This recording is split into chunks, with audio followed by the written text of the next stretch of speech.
अस्सलाम वालेकुम नाजरीन, आज की वीडियो मुसलमानों के उस अजीम जर्नैल के बारे में जिसने न सिर्फ अरब बल्कि रूम और फारस के ऐवानों को भी लरज़ने पर मजबूर कर दिया। आपको सरवर कायनात सल्लल्लाहु अलैहि वसल्लम ने सैफुल्लाह के खिताब से नवाजा। तो बात हो रही है जनाब खालिद बिन वलीद रज़ियल्लाहु तआला अन्हु की। खालिद बिन वलीद रज़ियल्लाहु तआला अन्हु का ताल्लुक कुरैश के आला कबीले बनु मखजूम से था। आपके वालिद वलीद का शुमार मक्का के रईसों में होता था। आप मक्का से ताइफ के दरमियान फैले हुए बेशुमार बागात के मालिक थे। खालिद बिन वलीद दौलत, फहम और फरासत और सखावत के हवाले से जाना पहचाना नाम था।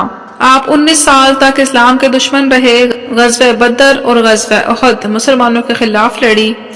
खालिद बिन वलीद मुसलमानों के सख्त मुखालिफ थे। इस्लाम और मुसलमानों को नुकसान पहुंचाने की भरपूर कोशिशें करते। ग़ज़वे उहद में मुसलमानों की फतह को एक हद तक शिकस्त में बदलने वाले खालिद बिन वलीद ही थे। शुजाअत, बहादुरी, जंगी हिकमत अमली और जहानत में आपका कोई सानी ना था। हाजिर दिमागी और हालात का तज्जिया करने में आपको कमाल हासिल था।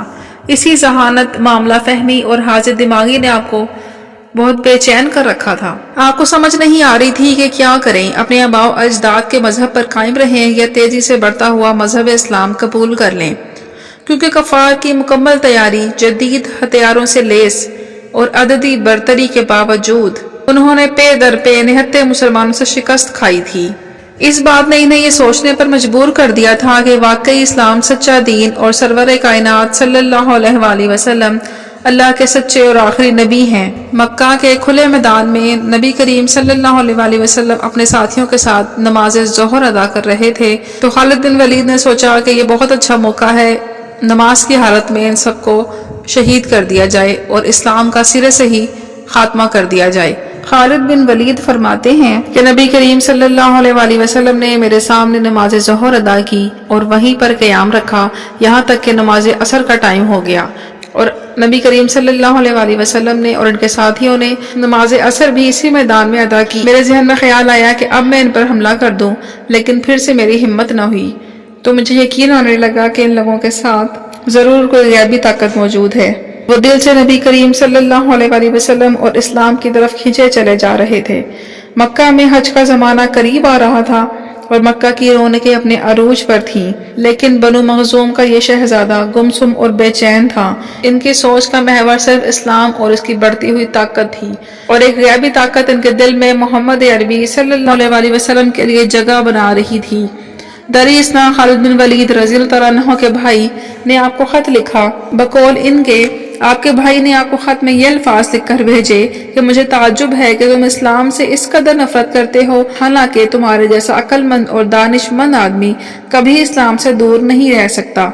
मेरे भाई, गुमराही के अंधेरे से निकलकर हक की रोशनी में चले आओ। आप फरमाते हैं कि भाई का ये खत पढ़कर मेरे दिल की हालत ही बदल गई। मैं रसूल कायनात महबूब अंबिया जनाब मोहम्मद सल्लल्लाहु अलैहि वसल्लम की खिदमत में हाजिर होने और इस्लाम कबूल करने के लिए बेचैन और बेताब हो गया। रास्ते में मक्का से मदीना जाते हुए सफर में अमर बिन अल आस रज़ियल्लाहु तआला अन्हु और उस्मान बिन तलहा भी खालिद बिन वलीद के हमराह थे, और आप तीनों ने मक्का से मदीना का ये सफर तय किया और नबी करीम सल्लल्लाहु अलैहि वसल्लम की खिदमत अक़दस में हाजिर हुए। चुनांचे 31 मई 628 ईस्वी के दिन इस्लाम के दो अजीम जर्नैल हज़रत खालिद बिन वलीद रज़ियल्लाहु तआला अन्हु और हज़रत अमर बिन अल आस ने सरवर कायनात के हाथ में बैत की और कलमा तैयबा पढ़कर मुसलमान होने का ऐलान कर दिया। हज़रत खालिद बिन वलीद रज़ियल्लाहु तआला अन्हु ने मुसलमानों की तरफ से बहुत सी जंगें लड़ी और फतह याब हुए। इनमें से जंगे मोता, जंगे यरमुक, जंगे हुनैन, जंगे यमामा, जंगे तबूक और इन जैसी बेशुमार तारीखी जंगें हैं, जिनमें हज़रत खालिद बिन वलीद ने अपनी बहादुरी और फताहाना जंगी हिकमत अमली से काम लेते हुए फतह हासिल की। आपकी किसी भी जंग में शमूलियत फतह का सबूत समझी जाने लगी। इन जंगों के हालात और वाक़यात इंशाअल्लाह हम आपको आने वाली अगली वीडियोस में बताएंगे। खालिद बिन वलीद की सैकड़ों फतूहात हैं। आपने इर्द गिर्द के दीगर इलाकों को इस्लाम से सरफराज करवाया और बहुत से इलाके फतह करके दीन इस्लाम को अजीम वसअत दी। उम्र के आखिरी हिस्से में हज़रत खालिद बिन वलीद ने गोशा नशीनी इख्तियार कर ली थी। आपकी हर ख्वाहिश पूरी हुई, लेकिन एक शहादत की ख्वाहिश पूरी ना हो सकी। आपने फरमाया, मेरे जिस्म पर कोई ऐसी जगह नहीं है जहाँ जख्मों के निशान ना हो, लेकिन मुझे जिहाद करते हुए शहादत नसीब ना हो सकी। हज़रत खालिद बिन वलीद ने 642 عیسوی میں حضرت عمر فاروق رضی اللہ تعالیٰ عنہ کے دور حکومت میں وفات پائی، اور اس طرح اسلام کے ایک عظیم صحابی، جنگجو، سپہ سالار اور جرنیل کا سفر حیات اپنے اختتام کو پہنچا۔ آپ کی ازواج میں اسما بنت انس ابن مدرک اور لیرہ بنت المنہال شامل ہیں، جبکہ آپ کی اولاد کے نام یہ ہیں سلیمان، عبد الرحمن اور مہاجر۔ یہ تھی مختصر سی ہسٹری اسلام کے ایک عظیم جرنیل خالد بن ولید رضی اللہ تعالیٰ عنہ کے بارے میں۔ اگر آپ کو یہ ویڈیو پسند آئی ہے تو ویڈیو کو لائک اور چینل کو سبسکرائب ضرور کر دیں۔ ملتے ہیں انشاءاللہ نیکسٹ انفارمیشن کے ساتھ، جب تک کے لیے اللہ حافظ۔